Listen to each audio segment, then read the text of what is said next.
Assalamualaikum warahmatullahi wabarakatuh. Pendedahan Tony Phua dari DAP sangat menarik. Strategi Pakatan Harapan mengikut Tony Phua ialah untuk memecahkan parti pemerintah Perikatan Nasional. Dan hanya dengan cara ini sahaja boleh Perikatan Nasional dikalahkan pada pilihan raya akan datang. Jadi usaha ni ialah akan menjadi fokus DAP dan Pakatan, dan satu cara untuk memecahkan kerajaan atau memecahkan Perikatan Nasional ialah dengan menyokong Perdana Menteri. Mengikut Tony Phua, Perdana Menteri ni lemah dan kemungkinan besar akan digulingkan oleh puak-puak warlord, puak-puak yang kuat di dalam UMNO. Jadi untuk menentukan yang Ismail Sabri tidak boleh digulingkan, tidak akan tumbang, maka pembangkang akan sokong Ismail Sabri dan menentukan yang undi tidak percaya tidak berlaku di dalam parlimen. Jadi mereka nak supaya Ismail Sabri berterusan sebagai pemimpin kerajaan, sebagai Perdana Menteri, oleh kerana mereka nak satu Perdana Menteri yang lemah, pemimpin yang lemah untuk mengetuahi kerajaan, menerajui kerajaan di dalam pilihan raya. Itu mengikut Tony Phua, strategi DAP. Dan oleh kerana itulah DAP rela bekerjasama dengan kerajaan ataupun menyokong Perdana Menteri, padahal tawaran ini telah dibuat oleh Muhyiddin. Muhyiddin yang sebenar telah offer bekerjasama dengan pihak pembangkang, tapi mereka tolak. Dan mereka tolak tawaran Muhyiddin, tapi mereka menerima jemputan kerjasama dengan Ismail Sabri sebab mereka rasa Ismail Sabri ini lemah dan bagus kalau mereka bekerjasama dan menyokong Perdana Menteri lemah supaya Perdana Menteri yang lemah akan mengetuahi kerajaan di dalam pilihan raya. Maka peluang menjatuhkan kerajaan, peluang untuk Pakatan menang pilihan raya lebih cerah. Itu mengikut Tony Phua. Dan kalau kita lihat sejarah tahun 69 misalnya, selepas tahun 69, tahun 90, tahun 99 dan akhir sekali pilihan raya tahun 2018. Prestasi kerajaan tidak begitu bagus dan akhir sekali tahun 2018 kerajaan jatuh kerana berlaku perpecahan dalaman, internal conflict. Dan apabila berlaku civil war di dalam parti pemerintah, maka parti pemerintah boleh jatuh.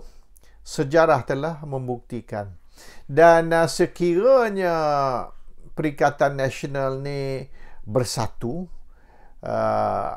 sekiranya Perikatan Nasional ni ada perpaduan, maka susah untuk nak jatuhkan Perikatan Nasional pada pilihan raya akan datang.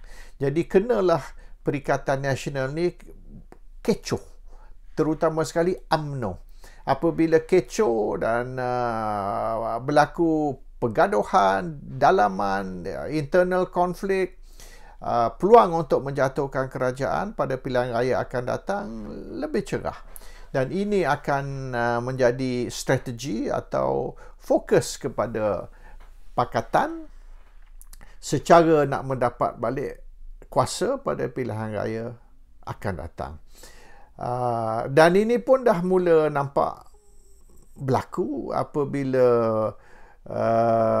Muhyiddin dilantik semula di dalam kerajaan dan ramai tidak puas hati.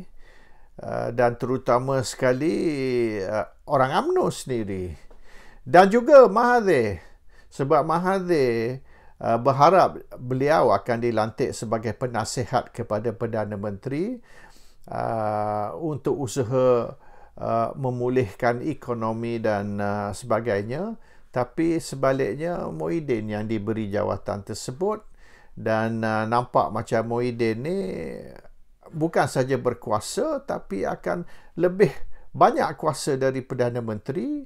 Sekiranya tugas untuk memulihkan negara ni jatuh kepada tangan Muhyiddin, maka peluang untuk Parti Pribumi meneruskan pemerintahan cerah. Mereka kalau boleh nak hapuskan Parti Pribumi supaya akhirnya Parti Pribumi ni jadi macam Semangat 46, di mana akhirnya Semangat 46 tutup dan pemimpin-pemimpin dan ahli Semangat 46 semua kembali ke UMNO.